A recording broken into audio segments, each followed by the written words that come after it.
আমরা কে কি চাই বলবো না, কিন্তু বাংলার বেশিরভাগ মানুষ কি চায় আমরা জানি। আসল নাটের গুরুকে।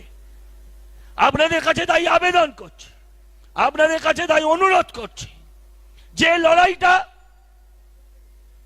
ভারতীয় জনতা পার্টির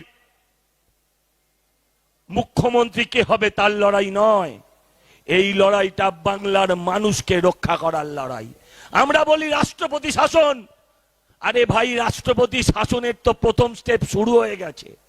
সুপ্রিম কোর্ট যখন বলছে যে একটা হাসপাতালকে নিরাপত্তা দেওয়ার ক্ষমতা এই পুলিশের নেই, তাই তারা সেন্ট্রাল ফোর্সকে দিয়েছে। এটা তো ফার্স্ট স্টেপ। এগোতে দিন, লড়াই যেন বন্ধ না হয়, মায়েদের মোমবাতি যেন মশাল হয়ে চলে ওঠে। এই লড়াই একদিন এই সরকারের শেষ লড়াই হবে, একথা আমি দায়িত্বের সঙ্গে বলতে পারি।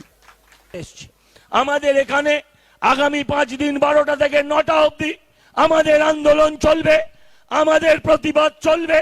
এই প্রতিবাদ ঢেউ আকারে গিয়ে কখনো স্বাস্থ্য ভবনে, কখনো নবান্নে, কখনো বাংলার প্রত্যেকটা প্রান্তরে যখন আছড়ে পড়বে, সেই ঢেউতে আপনিও শরিক হন, সেই ঢেউতে বাংলার প্রত্যেকটি মা, প্রত্যেকটি বোন শরিক হোক, যাতে আগামী দিন আর কোনো অভয়া, নির্ভয়া, তিলোত্তমা, আরো কত নাম, এই নামের যাতে পশ্চিমবঙ্গে সৃষ্টি না হয়।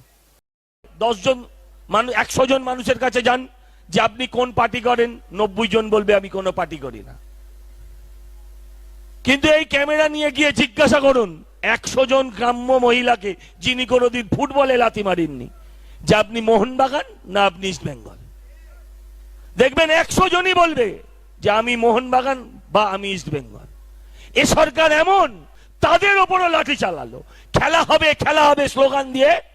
যে সরকার রাজ্যে এবারের ক্ষমতায় এসেছিল, সেই সরকার একটা খেলা অর্গানাইজ করতে পারে না।